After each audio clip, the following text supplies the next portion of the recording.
तमाम पाकिस्तानियों का बहुत शुक्रिया। दूसरे नंबर पे उन तमाम बच्चों का शुक्रिया, ख़वातीन का, बुजुर्गों का, नौजवानों का, मर्द हजरात का, सबका बहुत शुक्रिया। आप लोगों ने खतूत लिखे, आप लोगों ने लगातार खतूत लिखे। किसी ने टूटी फूटी ज़बान में लिखा, किसी ने बहुत अदबी ज़बान में लिखा, जिसको जैसे समझ आ रही थी वो लिख रहा था। और हमारी इंफॉर्मेशन के मुताबिक सिस्टम चौक करके रख दिया आपने, इतने ज़्यादा खतूत लिखे हैं। तो अल्लाह रब्बुल इज़्ज़त का शुक्र है कि अल्लाह ताला ने आप सबको सुरखरू किया है।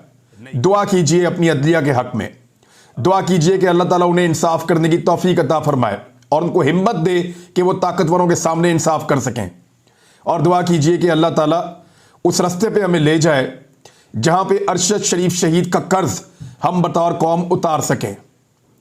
इस बारे में मुझे इतना कहना था। इसके बाद कुछ और चीज़ें हैं जो सवालात अब उठने चाहिए इस मुकदमे में। एक तो चीफ जस्टिस ऑफ पाकिस्तान ने बड़ा ज़बरदस्त फैसला किया। एक तो फौरी तौर पर रिपोर्ट मंगवाई है कि रिपोर्ट हमें क्यों नहीं दी जा रही।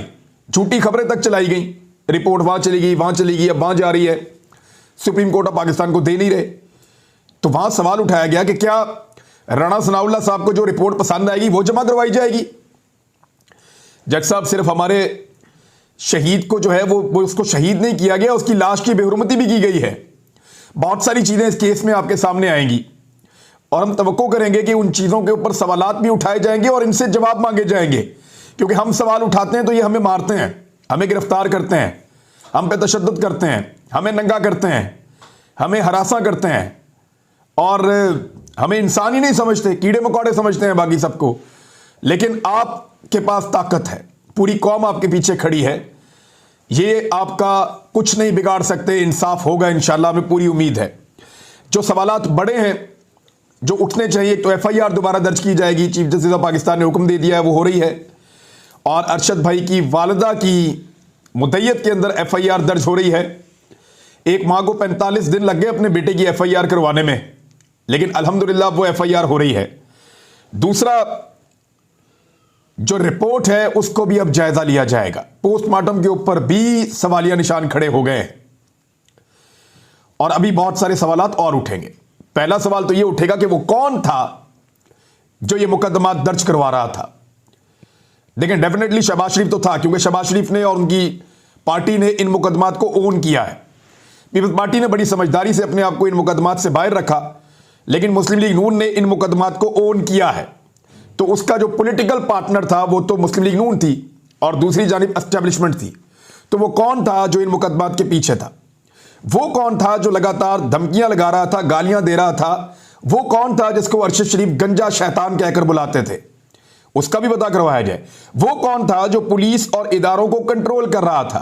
यानी जब पुलिस हमें पकड़ती थी, मारती थी, तो वो हमें इशारे करके बताते थे कि ये न्यूट्रल यहां फिर रहे हैं, इनकी वजह से हम आपको तंग कर रहे हैं, वरना हम आपको कंफर्टेबल करें, हमें पता है आपका कोई कसूर नहीं है, हमें अफसोस है आपके साथ जो हो रहा है।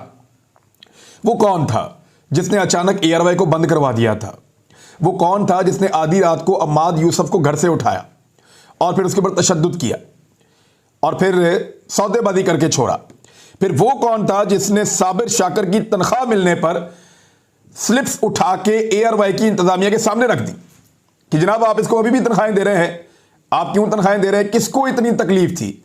वो कौन था जिसने कहा कि अरशद शरीफ को ARY से अलग किया जाए, इसका प्रोग्राम बंद किया जाए, वरना हम ARY को नहीं खुलने देंगे?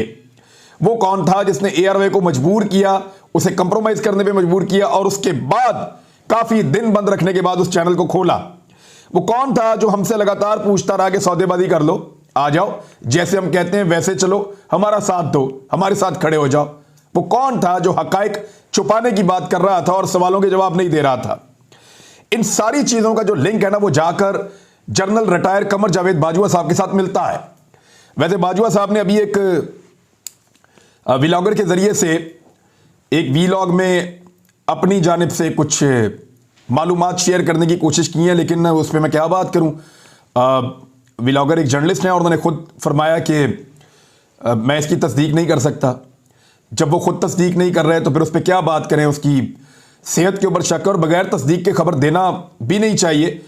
तो अगर जनरल बाजवा का ये एक मौक़िफ़ है या वो मौक़िफ़ किसी ज़रिए से जनरल बाजवा का एक व्लॉगर तक पहुंचा है, एक जर्नलिस्ट था, और वो जर्नलिस्ट बगैर तस्दीक के उसको जो है पब्लिश कर रहे हैं और वो ये भी कह रहे हैं कि मैं इसकी तस्दीक नहीं कर सकता, तो फिर उसके ऊपर अभी कुछ कहने की ज़रूरत नहीं है। जनरल बाजवा इसकी तस्दीक कर दें खुद।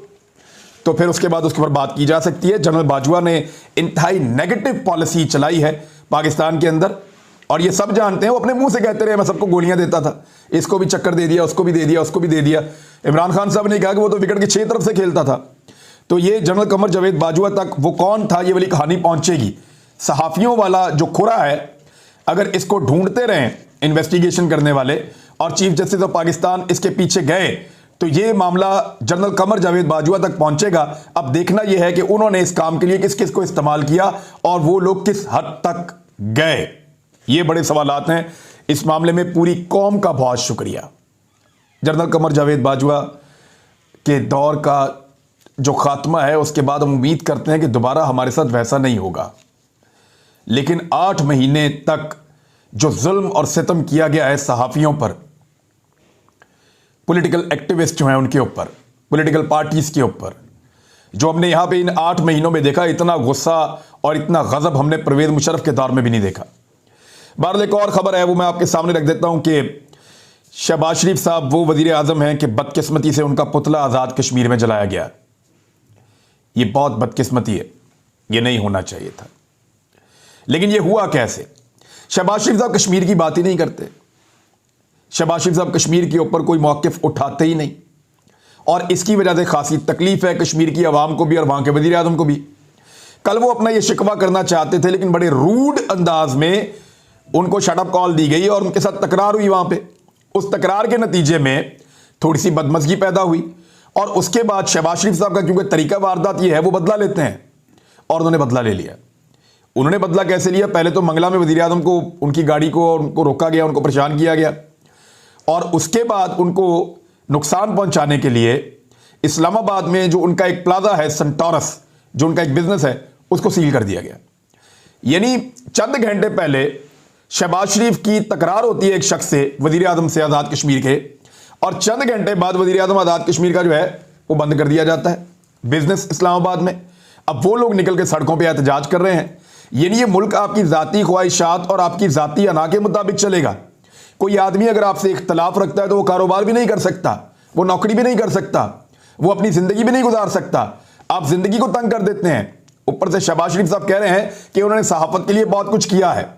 मियाँ शहबाज शरीफ साहब, आपके दौरे हुकूमत में 1 महीने में सहाफ़ियों पे 50 के करीब मुकदमा दर्ज हुए हैं। सहाफ़ियों को गिरफ्तार किया गया है, उनका तमाशा लगाया गया है, उनको टॉर्चर किया गया है। 4 बड़े सहाफ़ी पाकिस्तान को छोड़कर चले गए हैं, वो पाकिस्तान वापस नहीं आ पा रहे। एक की लाश वापस आ चुकी है। इतनी फस्तायत और ऐसा फाशिस्ट दौर किसी और का नहीं था। बदतरीन दौर है सहाफत के लिहाज से आपका शहबाज शरीफ साहब, जो आपने इन सहाफियों के साथ किया है। आप खरीदने की कोशिश करते हैं, जो नहीं बिकता फिर उसके ऊपर टॉर्चर करते हैं, उसको तकलीफ पहुंचाते हैं। यह है आपकी टोटल कहानी। आप फस्तायत फैलाने वाले इंसान हैं, और आपका कोई ताल्लुक जमहूरियत के साथ या आज़ादी इजहार राय के साथ नहीं है। इसको जरा क्लियर कर लें। अब ये जो वाकया हुआ आज़ाद कश्मीर वाला, ये तो अपनी जगह पे है, लेकिन एक और मसला खड़ा हो गया है। शहबाज शरीफ साहब के बहुत सारे चम्मच हैं, मैं नॉर्मली उनको जवाब नहीं देता। देखें, ये अता तारड़ वगैरह ने मेरे बारे में भी प्रेस कॉन्फ्रेंस की थी, मैंने आज तक जवाब नहीं दिया। अता तारड़ ने मेरा नाम लेके बातें की थी, मैंने आज तक जवाब नहीं दिया। लेकिन जब ये पाकिस्तान को तोड़ने की बात करेगा तो मुंह नहीं तोड़ देंगे। कैसे तोड़ देगा कोई पाकिस्तान को? वो कहता है हम आज़ाद कश्मीर के वजीर आजम को इस्लामाबाद नहीं आने देंगे, और फिटे मुंह भाई, और किस तरीके से हमने पाकिस्तान को जोड़कर रखा हुआ है।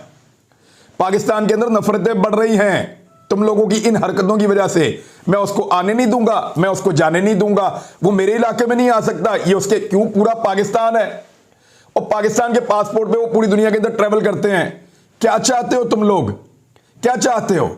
जो कश्मीर आज हमारे साथ है, जिसके लिए हजारों जानों की कुर्बानी दी है, कश्मीरियों ने कुर्बानी दी है, हम कश्मीरियों ने कुर्बानी दी है, हम पाकिस्तानियों ने कुर्बानी दी है, हमारी फौज ने कुर्बानियां दी हैं।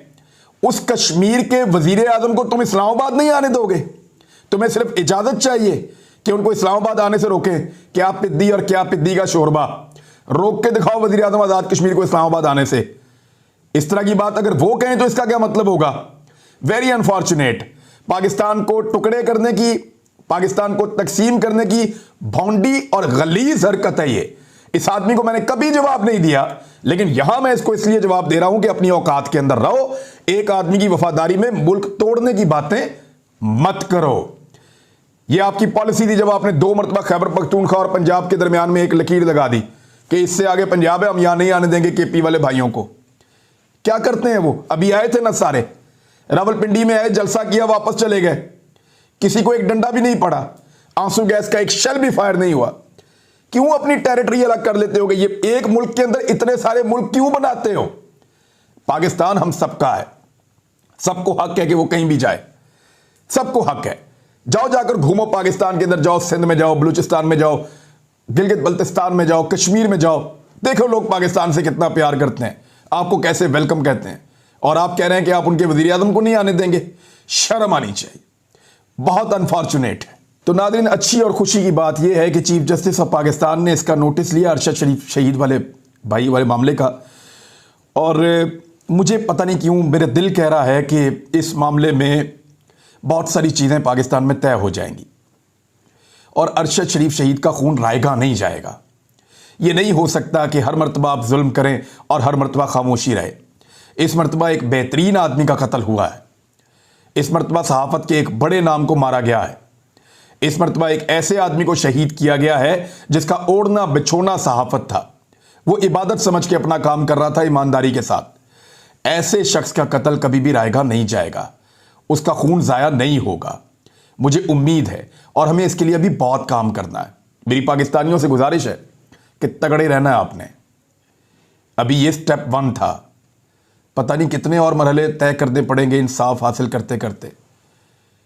आपने किसी भी जगह जाकर अपने आप को ढीला नहीं छोड़ देना, इस मामले के साथ जुड़े रहना है, चाहे हमें कितने भी महीने लग जाएं, जुड़े रहिएगा।